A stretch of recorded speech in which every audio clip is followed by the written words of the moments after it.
Alright, some more Jason Byrne for you. This is Wolfman 19 from 1989, an Axe of Vegans crossover with Wolfman battling King Shark, one of my favourite generic Marvel villains. This cover, I don't think it is a very good cover. I also think it is this cover and this story which gave Jason Byrne ideas for doing Seaman series, with the murky inking due to it being underwater. It's meant to represent ocean depths and whatnot. I'll point out though, a bit of superficial damage to the corner box, and that is why you should be careful whenever you use tape to bag your comics. Anything stronger than this is going to hurt your comics. Our story is an unusual Axe of Vegans tie-in because it slots into the book's ongoing story, and the villain featured isn't even there to fight Wolfman. Before Jason Byrne began his run as artist on this series, it was Sal Buscema's book, John Buscema's book's brother. He drew issues by Christopher Clairvoyant and then David Peter. I bring it up only because I think the final panel on this page, the one of Wolfman, is a pretty decent Buscema imitation from Jason Byrne. You can still see the Jason Byrne shining through in parts of the face, the nose and the lips, but it does look like something you could sneak in alongside 9 Buscema images, and someone couldn't clock it straight away as the odd one out. Wolfman has gone to Tierra Verde, a fictional country in a fictional universe. But it is there where he observes what some might call an axe of a vegan. King Shark is beating up some costumed woman, and we are introduced to La Bandera. She is a mutie freedom fighter, and King Shark has been sent to assassinate her. Her mutie power is to inspire and influence others in the act of rebellion. Another less flattering way to look at it is that people are emotionally manipulated to join her in her crusades. She also has an energy projecting staff.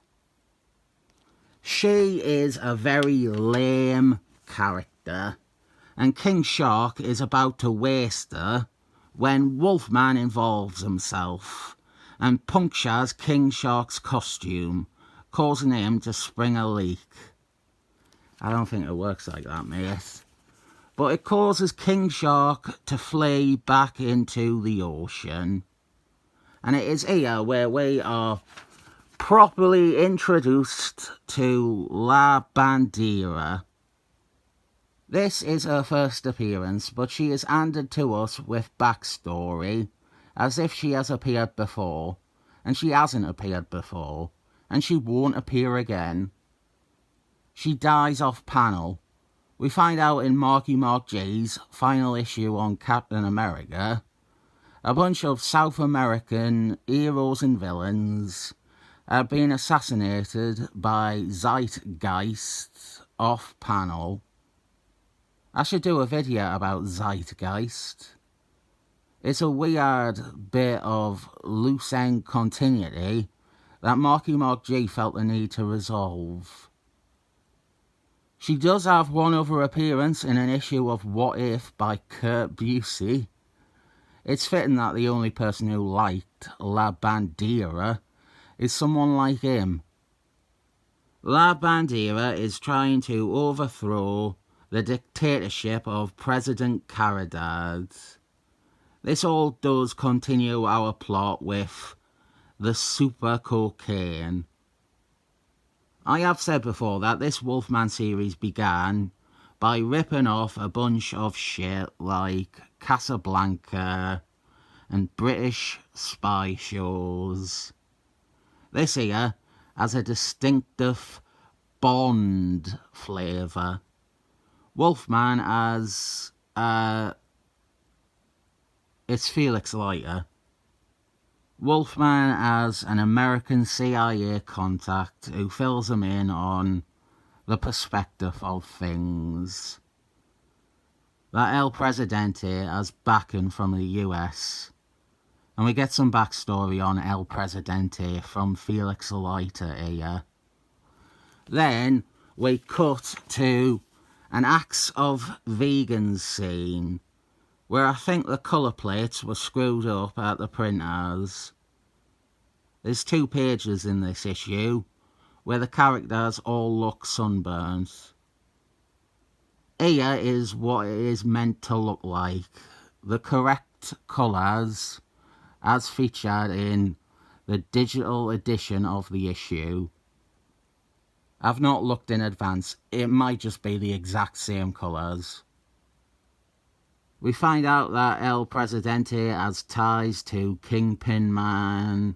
El Presidente exports drugs to America. And Kingpin Man, as part of the Acts of Vegans campaign, has sent King Shark to Tierra Verde to deal with their superhero problem, La Bandera. It's quite crazy that the Acts of Vegans did not succeed when they were as thorough to send a capable murderer like King Shark after some nobody heroine in a random South American country. We get a cameo here from 3 of the other co-conspirators, Mr. Doom, Mr. Magnet and Red Skull Man.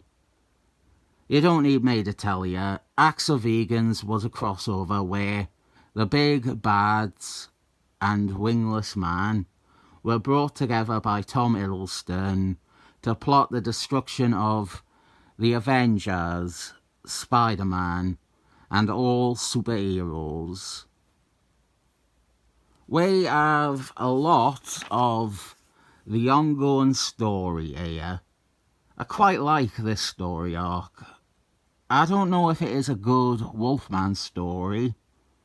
It could easily work as Captain America, or Iron Man, or Daredevil, or even Punisher. It's not unique to Wolfman, but I do appreciate it. It has silly ideas like super cocaine that gives the users superpowers. It has odd Nazi war criminals like Geist. No connection to Zeitgeist. It has King Shark. It's a fun story idea. And the backstory for the super cocaine is that it comes from a mountain where legends say that a god fell in battle. If you are wondering which god this is, looks Aztec or Mayan. We do come back to this origin and we learn that this isn't an accurate representation. This is the other page that I reckon has incorrect colour plates. So here is how it was meant to look, maybe. Wolfman infiltrates El Presidente's mansion and beats on his Nazi scientist, Geist, demanding him take him to Rughouse. Rughouse is a Wolfman villain who has been held captive as a test subject to experiment on with the super cocaine. We also have El Presidente's wife, who is a nun with a healing touch. She is the second lamest thing in this story, after La Bandera, who leads a revolution. They storm El Presidente's house. Meanwhile, Geist leads Wolfman through secret passageways. And we get some quick history for Geist and how he escaped after the war. And then they pass through a water station type place that El Presidente has absolutely no need for, built under his house. But I suppose he's a dictator, and he is controlling the water supply, maybe. Anyway, Wolfman is attacked by King Shark, who drags him under the water. And this is effective because one of the few threats to Wolfman is drowning. He can still drown. He can suffocate. At least back then.